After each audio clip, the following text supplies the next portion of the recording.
C'est l'histoire d'un zoologiste suisse nommé Portmann.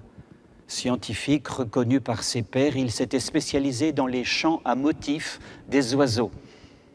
Le chant à motifs est un langage code. L'oiseau chante par exemple pour marquer son territoire, pour prévoir le danger, pour appeler son partenaire ou les petits. Chaque famille d'oiseaux a des chants qui lui sont propres. Portmann savait tout cela. Mais en fin de carrière, il se mit à étudier les comportements d'un petit oiseau assez banal, appelé la fauvette grisette. Le comportement de cet oiseau l'intriguait. En effet, il avait remarqué qu'à l'automne, la fauvette avait un chant particulier, un chant plus mélodieux, plus riche en sonorités, plus volubile, plus pur que tous les autres. Pendant des mois, Portmann essaya de chercher quelle utilité, quel motif avait ce chant. Et au moment de prendre sa retraite, au moment du pot d'adieu, il conclut son étude en déclarant à ses collègues « À l'automne, la fauvette grisette chante uniquement le fait qu'elle est heureuse, qu'elle est joyeuse d'être une fauvette grisette. » Cette histoire est magnifique.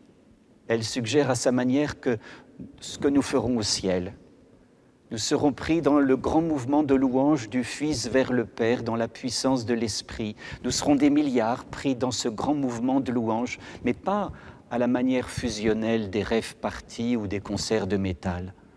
Chacun à sa manière, à l'exemple de la fauvette, nous chanterons la joie pure d'être enfin nous-mêmes en Dieu, car le mouvement de l'Esprit à la fois nous unifiera et nous personnalisera.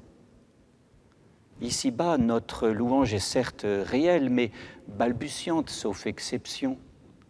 Nous chantons nos actions de grâce, nous remercions Dieu pour tel ou tel motif.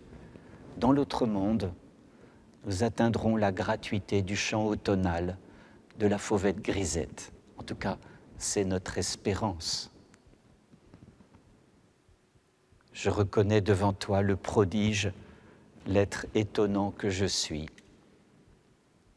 Béni soit Dieu, le Père de notre Seigneur Jésus-Christ. Il nous a bénis et comblés des bénédictions dans l'Esprit, au ciel, dans le Christ. Il nous a choisis dans le Christ avant la fondation du monde, pour que nous soyons saints, immaculés devant lui, dans l'amour. Il nous a prédestinés à être pour lui des fils et des filles adoptifs par Jésus-Christ. Ainsi l'a voulu sa bonté, à la louange de sa grâce.